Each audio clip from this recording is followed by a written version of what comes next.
I'm just wrapping up a day's worth of work on the treehouse. It's been a little while since I shot a video. I think last video we had this framing of the main joists, but as we look up, you can see I've got the framing for the walls done at this point. And today I was working on that section of roof. So as we climb up here, you can see the actual floor of the treehouse of the enclosed section is going to be plywood, because that ended up being quite a bit cheaper per square foot than this 5/4 or 1x6 ACQ that I'm going to deck this outside section with. And as we walk through the door, here's all the walls. It's simple framing, basically typical residential construction. They're 8-foot high walls framed with 2x4s, doubled up on the outside edges to get good nailing surfaces.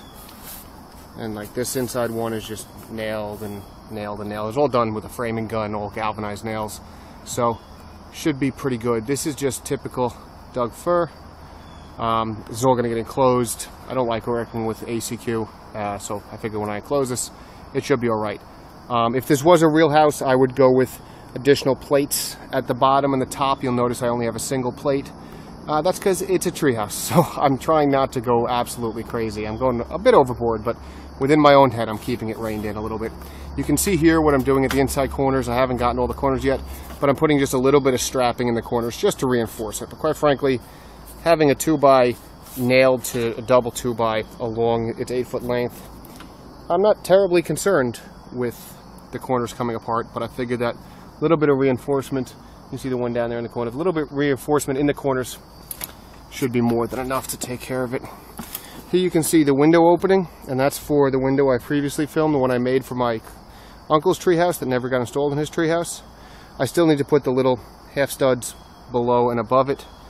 I'll deal with that later. That's not really a big deal. This diagonal one was just to help hold that wall plumb as I assembled the walls. That was the first wall I put up, and I haven't taken it off yet.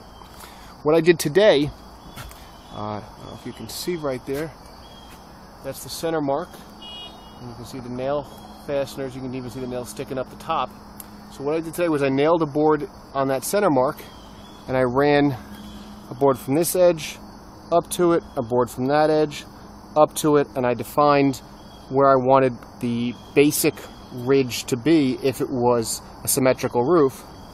And then taking this rafter and letting it run way up, I measured from this rafter to that upper rafter to get about 2 foot, which is the height I need for my clear story windows. And that moved this first rafter beam from the center point fairly close to the wall. It's about 14 inches off the wall. So this is a double 2x6, and this little shed roof is just 2x4. Comes off there. Each one of those 2x4 is screwed in with a big Timbermate screw, and there's a little bird's mouth cut in it. They're Timbermated down into it, and they're cut plumb at the outside edge. I like plumb fascias. And then I ran them, you can see better here. So I'm going to have 12-inch soffits on the sides and along the eave. So that's where we are right now.